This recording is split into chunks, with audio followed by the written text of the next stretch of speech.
நம்ம வந்து lunch recipe பார்க்க போகிறோம்.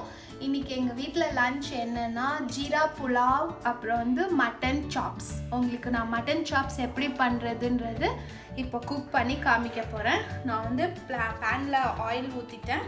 கொஞ்சம் பெரிய வெங்காயத்தை ஆட் பண்ணிக்கிறேன்.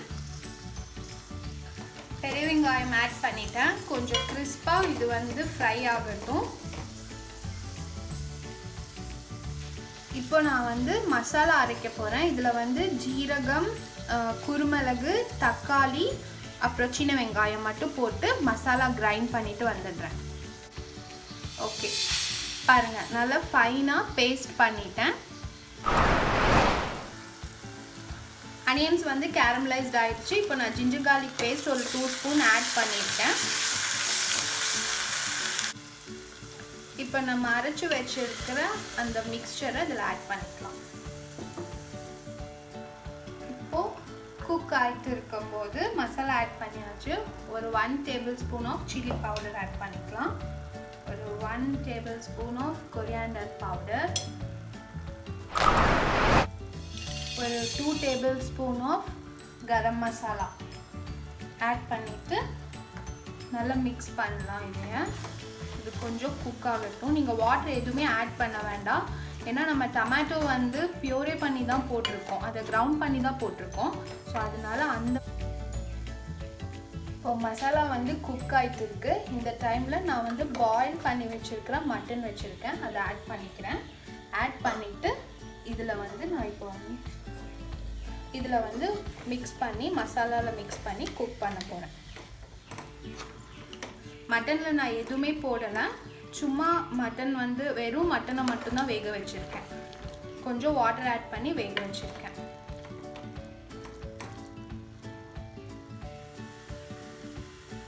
கொஞ்சம் சால்ட் ஆட் பண்ணிக்கலாம். நம்ம கிரைண்ட் பண்ணோம்ல அந்த அதில் கொஞ்சம் வாட்டர் இருந்துச்சு, அதை நான் ஆட் பண்ணிட்டேன். அப்புறம் கொஞ்சம் லெமன் ஜூஸ் ஆட் பண்ணியிருக்கேன். ஆட் பண்ணிவிட்டு இது வந்து குக் ஆகட்டும். இப்போ இதை வந்து லிட் போட்டு கவர் பண்ணி குக் பண்ண வச்சுக்கலாம். ஓகே, இப்போ ஜீரா புலாவ் எப்படி பண்ணுறதுன்னு பார்த்துடலாம். கொஞ்சம் ஆயில் ஊற்றியிருக்கேன். ஒரு 2 பட்டை, ஏலக்காய் மட்டும் போட்டிருக்கேன். 1 ஸ்பூன் ஆஃப் ஜீரா போடுறேன்.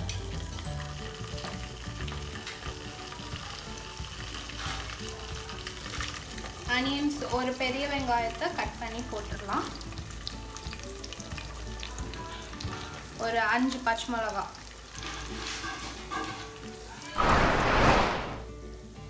ஓகே, இதில் இப்போ வந்து இதுக்கு நல்லா கேரமலைஸ் ஆகிடுச்சு. இப்போ வாட்டர் ஆட் பண்ணிக்கலாம். நான் 1:2 வாட்டர் ஆட் பண்ணுறேன். ஓகே, நம்ம மட்டன் சாப்ஸில் நான் கொஞ்சம் சோயா சாஸும் கொத்தமல்லியும் போட்டு நான் வந்து ஃபினிஷிங் கொடுக்குறேன். ஒரு 2 மினிட்ஸ்க்கு அப்புறம் நம்ம இதை இறக்கி வச்சிடலாம். மட்டன் நல்லா நல்லா வெந்திருக்கு. ஓகே, வாட்டர் நல்லா பாயில் ஆகிட்டு இருக்கு.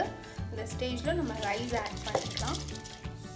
இன்ஸ்டண்ட்டாக புலாவ் வந்து செய்யலாம் இந்த மாதிரி நார்மல் குக்கிங் ரைஸ் யூஸ் பண்ணி. இப்போ இது ஈவனாக குக் ஆகி வரட்டும். ஈக்குவல் ஆனதுக்கப்புறம் நம்ம வந்து லிட் போட்டு கவர் பண்ணிடலாம். ஓகே, நம்ம jeera pulao with mutton chops ready ஆயிடுச்சு. நீங்கள் வீட்டில் ட்ரை பண்ணி பாருங்கள். என் சேனலை லைக் பண்ணுங்கள், ஷேர் பண்ணுங்கள், சப்ஸ்கிரைப் பண்ணுங்கள். See you in next video. Bye.